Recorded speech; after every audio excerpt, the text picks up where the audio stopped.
Okay, it is 7:03 on Monday, June 28th. And I'm going to call this meeting of the Wellfleet Affordable Housing Trust Board of Trustees to order. Meeting is being conducted via Zoom video conferencing. Zoom link is on the meeting agenda on the town website. The meeting is being recorded by the town. Anyone else desiring to record the meeting may do so only after notifying the chair and may not interfere with the conduct of the meeting in so doing. With that, and we have all present except Mike. And so agenda item number one, any public announcements? I guess I'd just like to note that I think from a housing standpoint, town meeting went exceptionally well. There was essentially no pushback on anything housing related.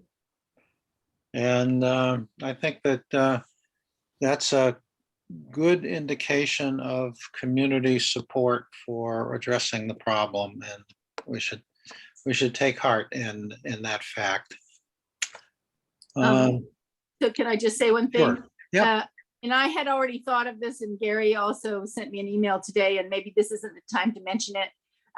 At a future meeting, not today, but I would like to talk about ways that we can be supporting and incentivizing both AADUs and ADUs. And I have a few ideas, but not for now. So okay, maybe put it on a future agenda. I'm making a list.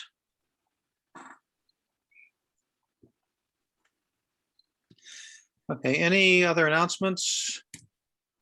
Okay, item number two. Oh, here comes Mike. 7:05. Yeah. He's slipping. Yeah.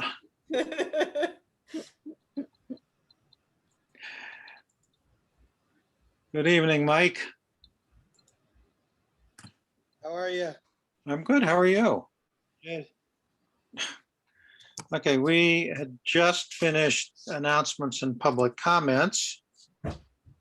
And we're ready to move on to just status of housing related activities. There was a site visit on June 11th for the 95 Lawrence Road RFP.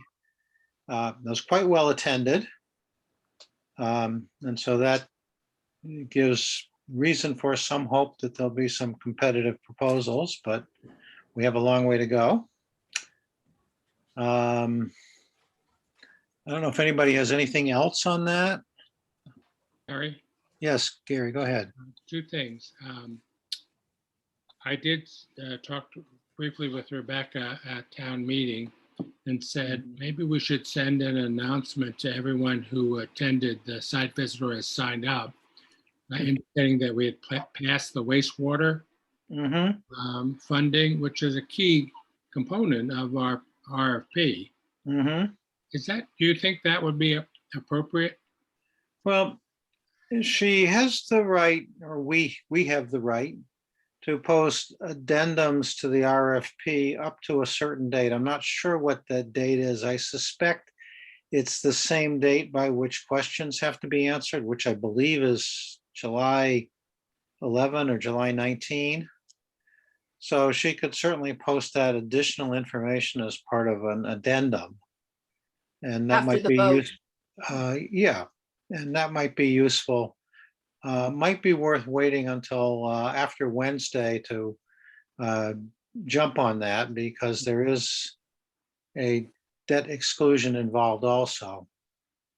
But yes, that's something that I think would be worth bringing to her attention. In the context of trying to encourage responses and having that just be one ticked off fairly big item.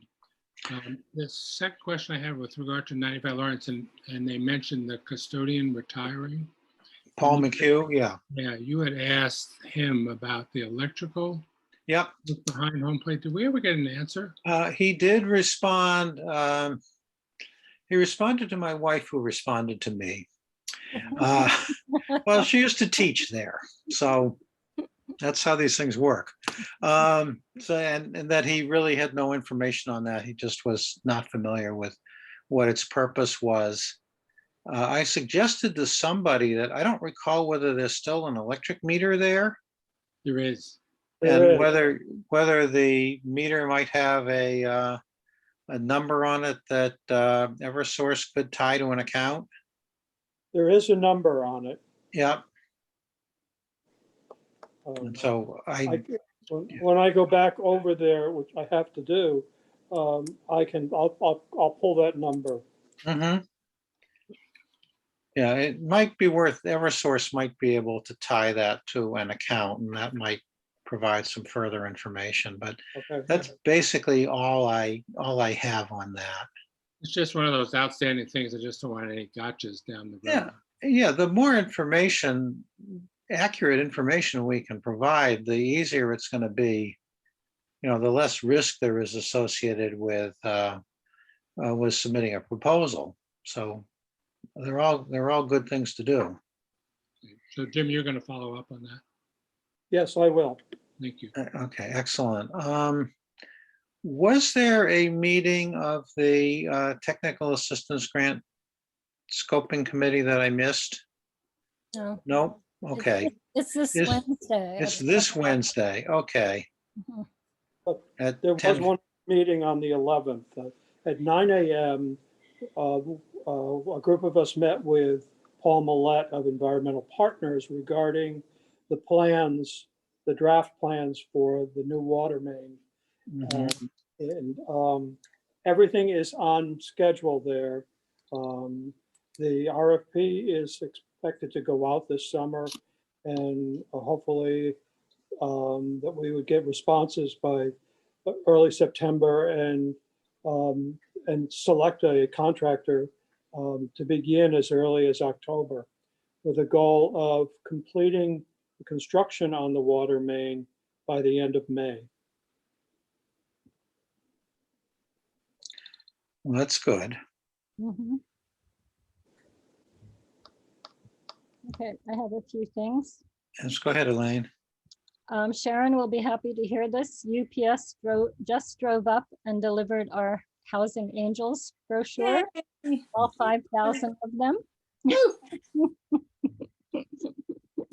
So that's good. Thank you. We're ready to roll with that. I just want a little update on the buy down, which Kathleen and Sarah Pachukas and Amy Marsalia helped so much with. The seller has given our buy down recipients a $10,000 credit, which really brings the price down to $405, which is excellent. And now it's in the hands of DHCD to make sure they're going to accept that as a reasonable home, which I certainly hope they do under the circumstances. And we'll be talking about the buy down more later. Also, I was contacted today by the Independent, and they are doing an article this week about the interest in the 95 Lawrence project from developers. They had emailed me and Rebecca Slick to ask if the town was investing anything else in the project other than giving the land. And I sort of, I checked in with Rebecca, and I did write back that, you know, the authorization to borrow for both the water and the sewer were definitely town investments, as, you know, grants will cover a lot of it, but not all of it. And did mention that CPA and potentially housing trust funds are other potential sources for that. So there should be an article coming out this week about the 95 Lawrence project. Okay.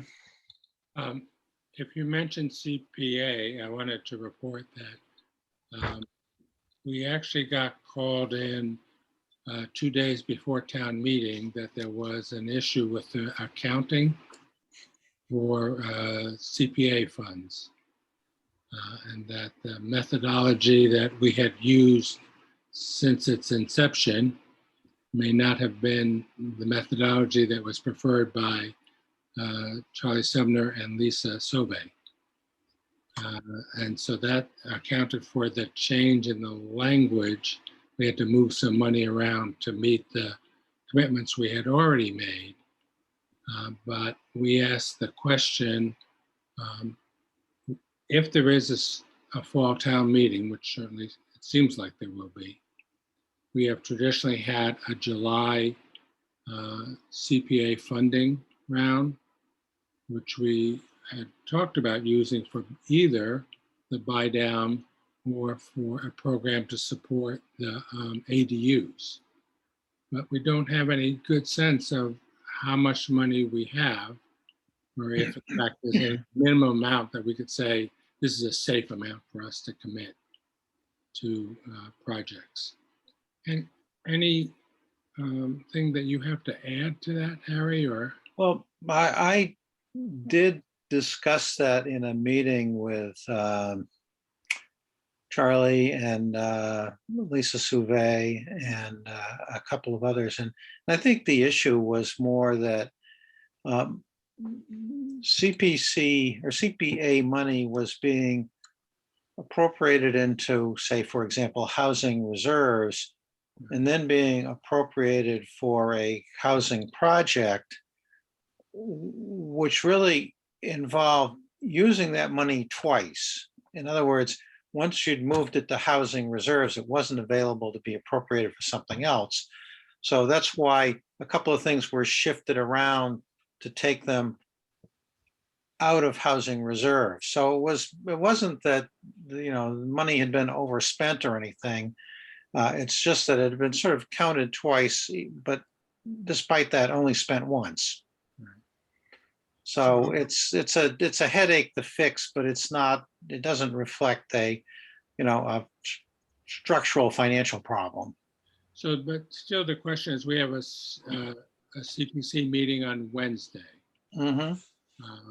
And if we had some sense of that we could safely spend X, then we could have a grant round open to things besides housing, certainly, but we have a couple of things on housing that would really be time sensitive and I think would be generally supported. Yeah, and I've asked Charlie to set up a meeting with Lisa so that I can discuss with her trying to nail down actually transferring money from the old housing trust to this one, understanding exactly the process they want to use to pay invoices, and also asking what the mechanism is for being sure that funds the trust spends that are CPA funds are properly accounted for, so they're charged against the right CPA award, and we can make sure that they're in compliance with whatever the terms of that CPC committee grant included. So hopefully I'll be able to have that conversation sometime soon. And if I do, if somebody from the CPC wants to be part of it, that would probably be a good idea. Right, and we have sat down with them. I think we have our hands around an agreement going forward about housing money Mhm. in the various accounts, including the trust. But we can certainly go through that. Okay. Anything else? Harry, can I ask if everybody on the trust gets the emails from the Community Preservation Coalition? Because we just got one recently that the income to the Community Preservation Coalition is going to be higher than it's been in a long time. There's more money coming in, which is a wonderful thing. And if you don't all get it, it would be great for you all to be on their list. I can forward you that email. I am not on that list. Okay. It's a don't good, think it's a good list to get. It's always positive. Yay. Yeah, Elaine, you're talking about the state match? yeah. Mhm. So for everyone's, does everyone know that, CPA is funded via an override on our real estate taxes, and then we get a match, not 100% match, but a match from the state, and it does go up and down depending upon the finances of the state and how much money they have in that account. Okay, anything else on housing related activities? Nope. Nope, okay. Just a quick review of annual town meeting results. I think at the top, before Mike joined, I noted that I thought the votes in favor of the housing related things evidenced a strong support for addressing the housing crisis, and I think that was a good thing. The bylaws, there is a process that now takes place that involves the town clerk providing the AG's office with not just the vote taken at town meeting, but the town warrant and details about how it was posted, and for zoning articles, details of the public notice from the planning board hearing and the planning board report, so that the AG's office can not only evaluate whether the subject of the bylaw is within the scope of what towns can adopt bylaws for, but also to make sure that the process followed was in fact correct. And that's something that the town clerk will routinely do. Zoning bylaws are technically effective when voted by town meeting, but most people want to wait until the Attorney General has acted, because you can be caught in that kind of situation where you relied on a bylaw that was subsequently disapproved. So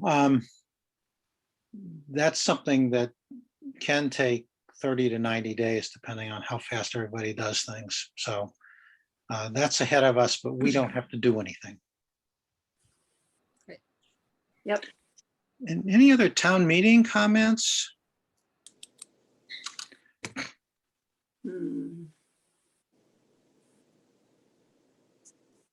Apart from it was really long. Yes, it was. Okay. Housing buy down program.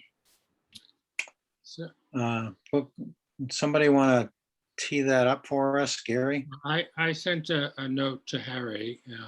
So we have the following situation. Yay, we are about to complete our, is this the 7th or 8th, Elaine? 7th. 7th buy down, and let's say in the next 30 days, if all goes well. And it includes both the buy down grant as well as some additional support through down payment assistance that we're providing. But nonetheless, we were able to find, they were able to find and work through the machinations of getting one. We have had a conversation with DHCD along the lines of, if we had some more money, could we use the lottery and selection process? In the last round, we had 4 or 5 qualified applicants, which is 4, which is the most we've ever had, and all of them very deserving. And so we asked them, could we just make an award to the second without going through the machinations? And that's time, that's effort, and that's money saving. Mm-hmm. And there are a lot of things that we would not have to incur the cost on, like advertising, et cetera. So the question is, again, this goes back to whether we have another round of CPA funding or not, but if we don't, and now we have the $500,000 that was awarded on Saturday to the trust, would we want to take some of that money and apply it to the second person on the buy down list? And it could take, we don't know how long, but many months before they actually found a house. But there is a well-established Wellfleet applicant who is the second person on the list. And is that a decision we want to consider? Well, Yes. if you go back to the discussion we had at the last meeting about the kind of overall strategies that were available to us, the buy down program on a per unit cost basis is as inexpensive as anything else we seem to be able to do. Yeah. So it's hard to see a downside to doing that if DHCD will let us do that. And if they don't, maybe it's not even a bad thing to just start the process up and do it again. Sure. And the other thing about the buy down, it's an existing home. It's Mhm. no strain on any resources nor impact on anybody's neighborhood. Mm-hmm. Yeah, I've thought about it since you asked to have it put on the agenda, and I can't see a negative associated with it. The one thing I would say is that given a finite pot of gold, I agree that, I mean, at the current rate, what we're saying, 175, I think, for the buy down. But if I have heard conversations where we said, well, maybe we should be offering more because the price of housing has gone up and up and up. And I think we need to consider, where is that kind of break even point for us where we say this is no longer cost effective? And while I definitely think that we want to be promoting home ownership, I think we also need to be promoting rentals. And so incentive programs for people to build ADUs or to keep ADUs affordable, or those kinds of things, are other things to consider out of that finite pot of gold. That's all. And, we do get, I assume that the affordable units in 95 Lawrence Road will be rentals. I assume that the Payne Hollow Road units will be rentals. I think even though we have a long way to go on everything, we've made more progress on rental units than on home ownership units, I'm guessing. And I don't know. So I think the other thing is, from a timing standpoint, there's such like gratification. Everything that we work on takes so long and is so far down the road, even when the answers are yes, yes, yes. A buy down program, even though it took longer than we expected and they didn't get to look at houses right away, to have that, basically, and within 6 months, to have another affordable house in our stock is just such a big win, and kind of, it cements a family being able to stay and be here. And so from that standpoint, I think we all can use a win. Yeah. I just think we need to do both. Of course. I mean, I would agree. I think, if DHCD approves this, we have to stay with the 175 because that's how it was advertised. So to make it work under our initial advertising, it would have to stick with the 175. But, it's happened before. I think it can happen again. And, I was just reading about Governor Baker's big, the huge money he wants to apply to home ownership from the COVID relief funds, but it's basically all for Boston and gateway cities. Our little town is not going to benefit from those funds. So, if we want to have home ownership as part of our mission, I think, and this opportunity, if we can do another buy down under our initial advertising, would be great. I just want to correct a couple of the numbers. So the actual request that we made from CPA is for 185,000, but that 10,000 is to cover the cost of administration and the advertising. So we could probably get away with a 180, but the key is the 175. And all of this is contingent upon getting approval from DHCD. So if we consider it today that it's a viable idea, we can ask our consultant, Ann Robinson from CDP, to make a formal inquiry to DHCD. And if they say yes, then we can cross the bridge as to how we would do that. We do have the old trust money as well as the money that was awarded on Saturday. I just want to also point out that the purchase does preserve that for the family that buys it, but also it remains affordable by deed restriction for the life of the property. So, so it is an affordable unit that will stay affordable in perpetuity for the town of Wellfleet. And as a practical matter, we could use the down payment assistance. We could stretch that to add some additional money if we needed to. But again, that's a bridge we don't have to cross at this time. Isn't the amount that the property can be purchased for restricted though Mhm. to 475 for or 450 for a 3-bedroom and It's actually less than that, Michael, because the bank takes into consideration the amount of the buy down to decrease the maximum mortgage that they will grant. right, okay, yeah, it takes the value off of the Exactly right. So in the case of the one we're doing, the purchase price is 415, but they're reducing that by the 175. And so the amount of the mortgage is in the 230 range.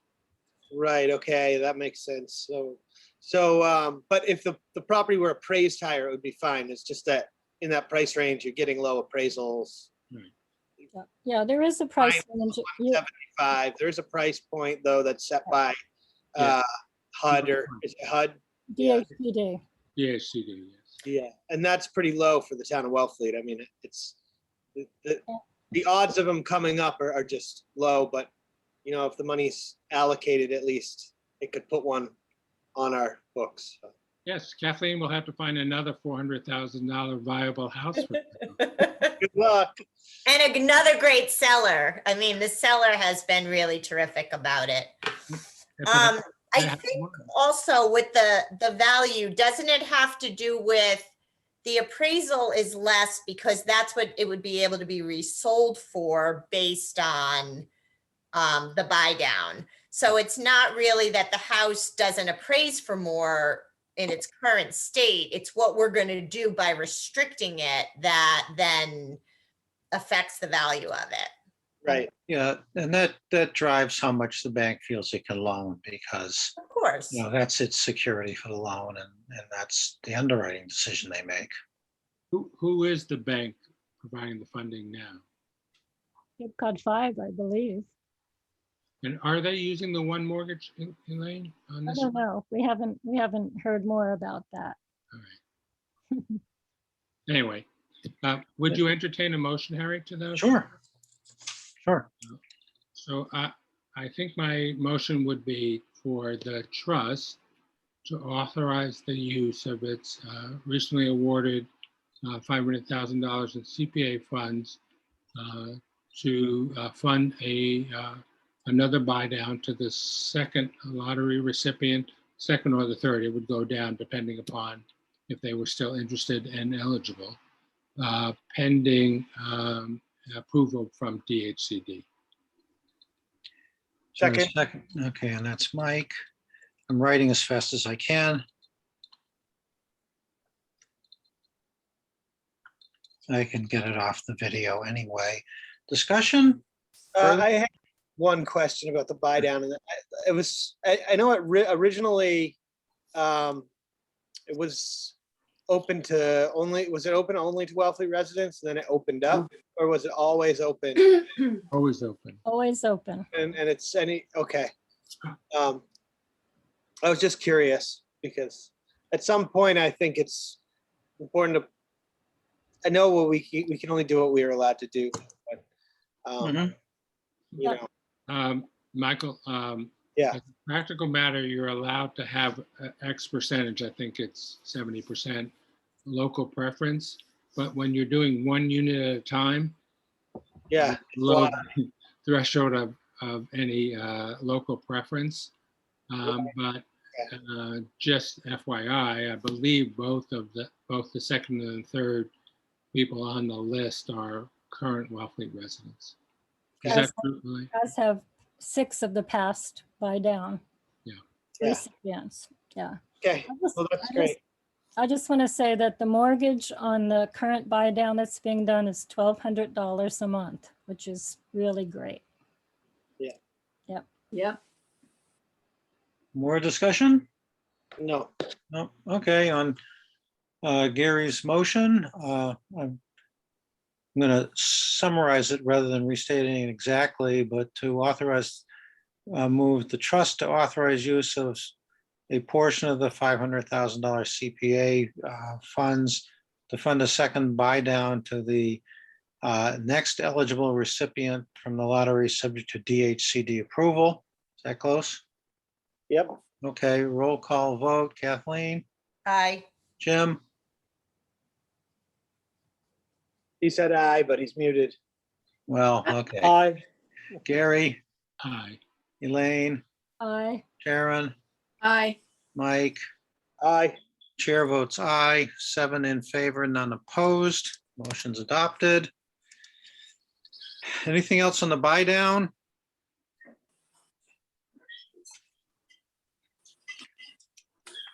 Okay, next, where do we stand with the technical assistance grant? That's next on the agenda. I've kind of, in the kind of vortex I've been involved in, I've sort of lost track of that. Well, we have a meeting on Wednesday at 10. Okay, And okay. I'm not sure what the focus will be. I mean, we had very positive response to the chart from all the Mhm. housing groups. So I guess it will be interesting to see what MHP suggests as the next steps.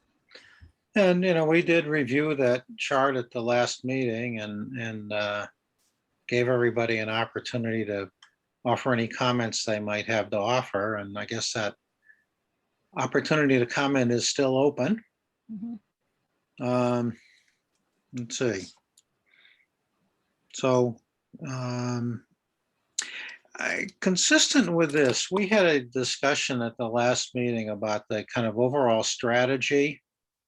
And Jim had suggested that perhaps we ought to be a little more formal in thinking about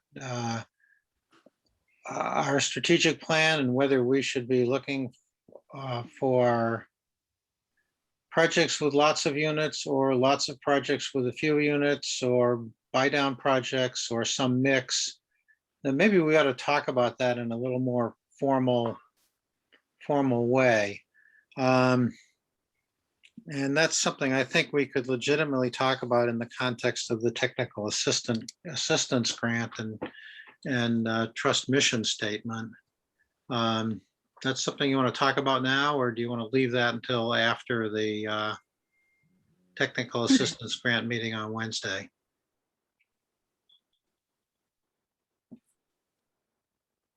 I think we should talk about it. I mean, at least kind of flesh it out a little bit. Okay, I mean, I'm not sure we can really come up with anything final, but maybe we could at least hear what everybody thinks. yeah. Yeah, because I certainly would love to get our hands on a big piece of property and do a big project, but there really are very small number of opportunities to do that. And if we wait for those to come along, we may be waiting a long time to make any progress. So even though I think that's my preferred solution, I've got to be realistic in realizing that we've got to do other things too, because that may not ever come to pass. Agreed. Yep. I guess I feel like we have 3 projects in front of us. That we have 95 Lawrence Road for 46 rentals. We have Payne Hollow for 8 rentals, which may be settled next month. We have our 4 Habitat houses, which may be settled in September. Plus we have a piece of land on Freeman Ave.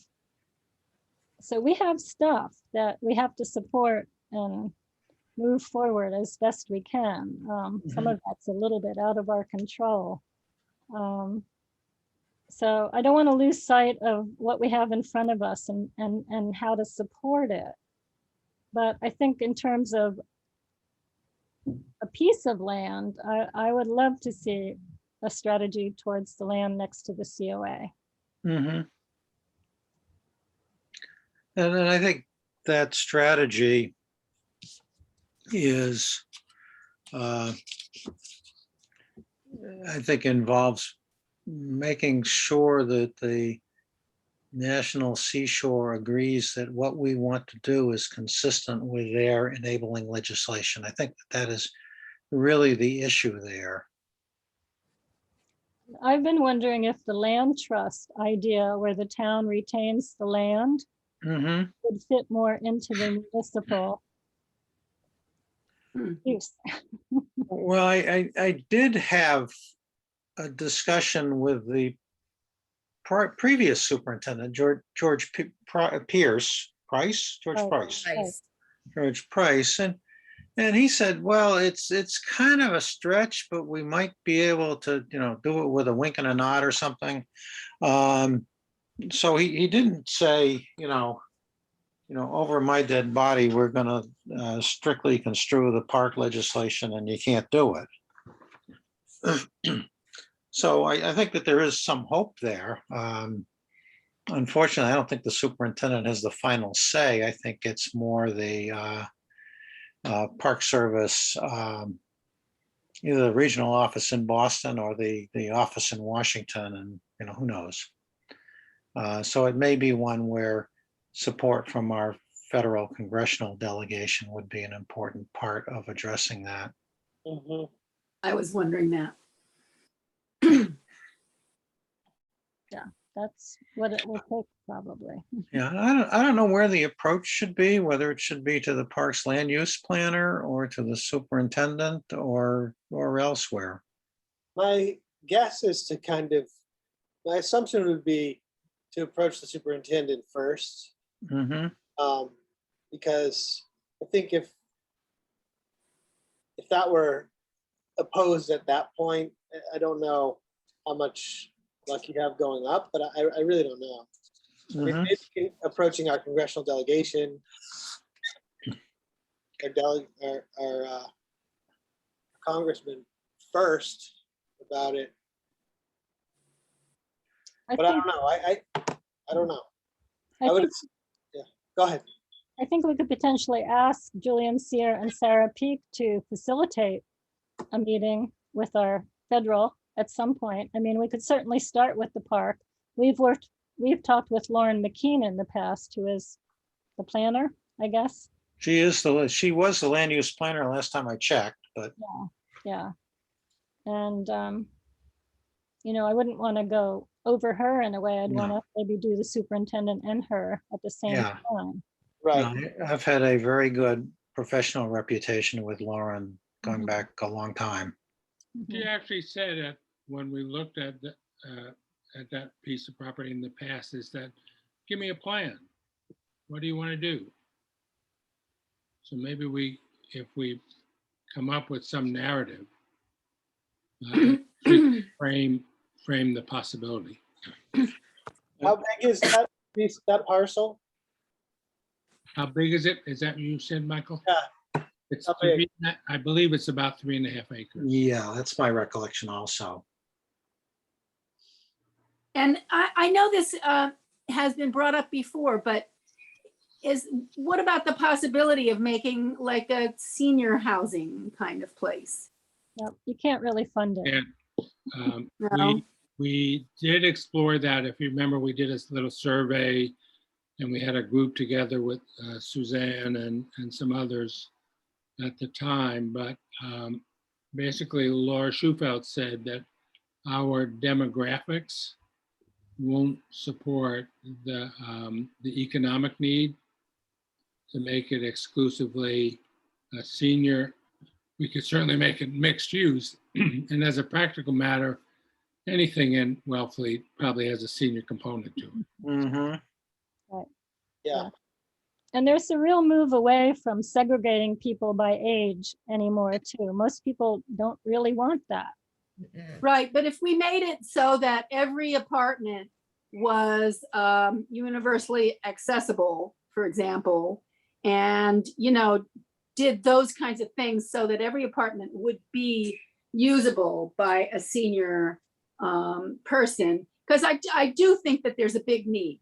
Mhm. And by getting some of our older people out of the houses that they're in that are inappropriate to them, they might open up those houses for use by a year-round family. I mean, it's a potential opportunity. Mhm. Right. But I think in the final analysis, it has to be a town project. I don't think it's a situation where the land can be transferred to a developer, for example. And I'm no, not even sure that a long-term lease would work because, you know, that's really inconsistent with park legislation. The park does recognize government activities within the seashore to a greater degree than they recognize private inholding. But then we'd have to pay for all of it. Yep, And it would be public procurement. yep. Yeah. I mean, it's But- hard to believe with all the news about housing that the park could not make some concession for that little piece of land. Hmm. Hmm. That's definitely not park-like, you know, I mean, it's, Okay. well, I mean, yeah, whatever, it's outside of our scope, but the potential to do something municipal on there might be valuable to the town. If it could have some function of housing along with it, you know, community center, I don't know, with some public housing. I'm just kind of thinking outside the box, but Harry, if you have a good relationship with her, Yep. would it be appropriate just to have an exploratory conversation about Sure. what's viable? Sure. Yeah, I can certainly have that conversation with Lauren. Right. Okay. Let's see. I think we've kind of exhausted that for now. What I have for future meetings is the strategic plan for the trust. And that ties back to the technical assistance grant and our conversation at the last meeting. The Payne Hollow Road escrow, hopefully we would actually have an escrow document we could look at. Trust finances going forward, see if I can get some guidance from the town in terms of process. We also have an obligation to have the trust finances audited every year. And although for fiscal 2021, we've spent nothing because we have nothing. So that audit ought to be pretty simple. And the other thing was the one Sharon mentioned about exploring ways of supporting ADUs. so, yeah, we're talking about future meetings now, right? Yes, correct. Be quiet. Correct. And I can certainly add to that anything you email me about, but in terms of a next meeting date, I don't know what your preference is. Let me get a calendar here.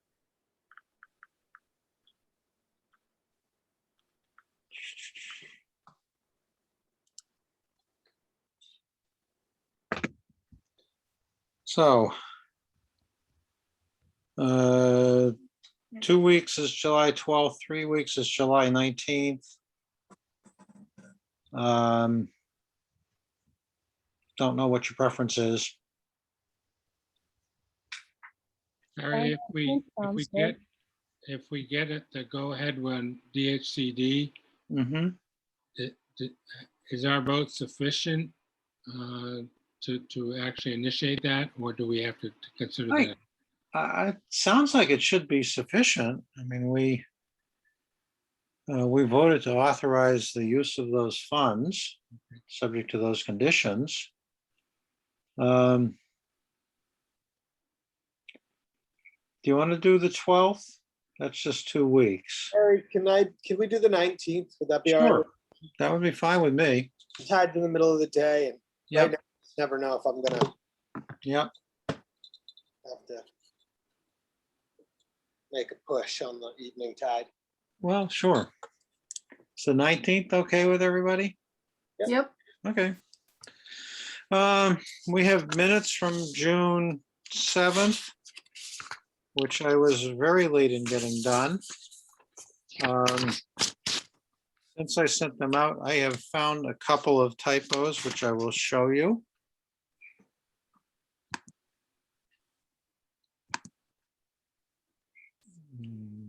They look like, what do we got here? This is, yeah.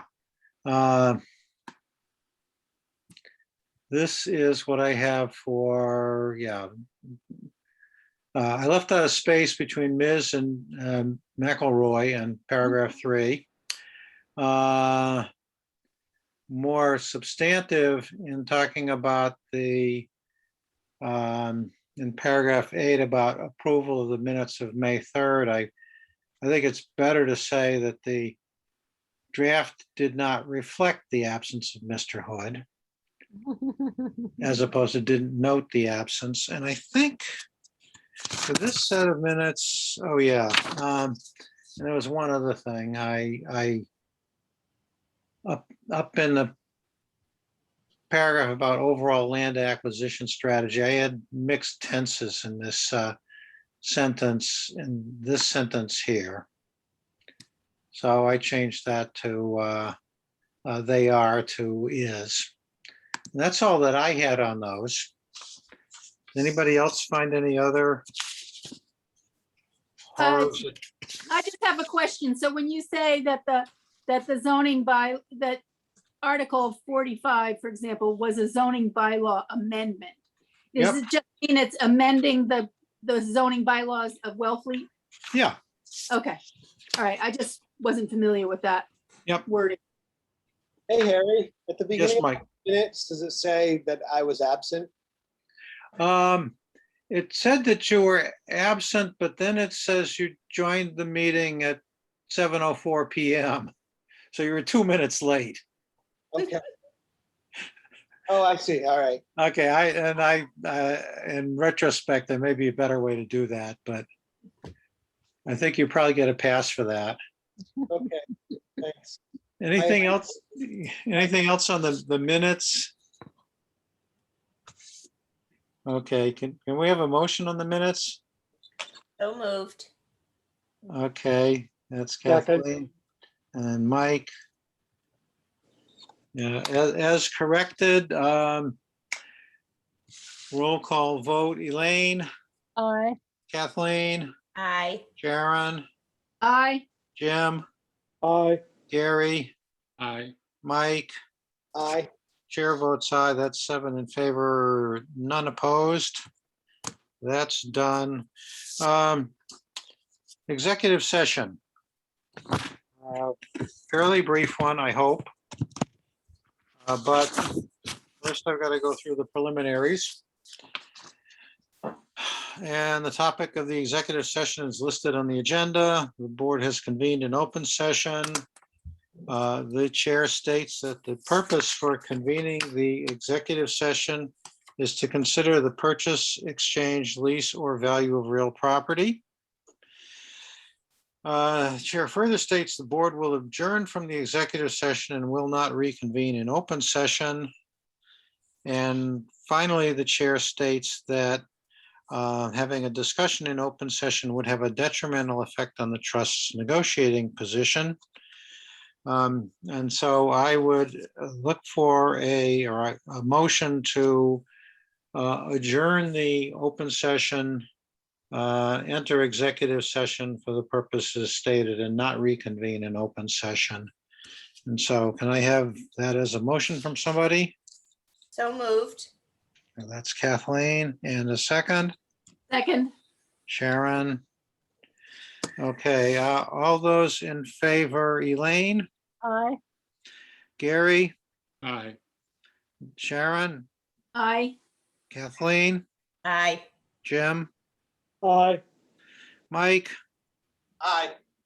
chair votes aye. That's 7 in favor, none opposed. And so I am going to, if I can find my Zoom meeting again. Oh, I gotta stop sharing. There we go. I am going to, so we adjourn this meeting at 7:54 PM. And I am going to stop recording. Okay, and so we are now in executive session. The preliminary question is, Is it still saying recording on my screen? well, really? The little light is going Yeah. on and off, but it's Oh, not. off.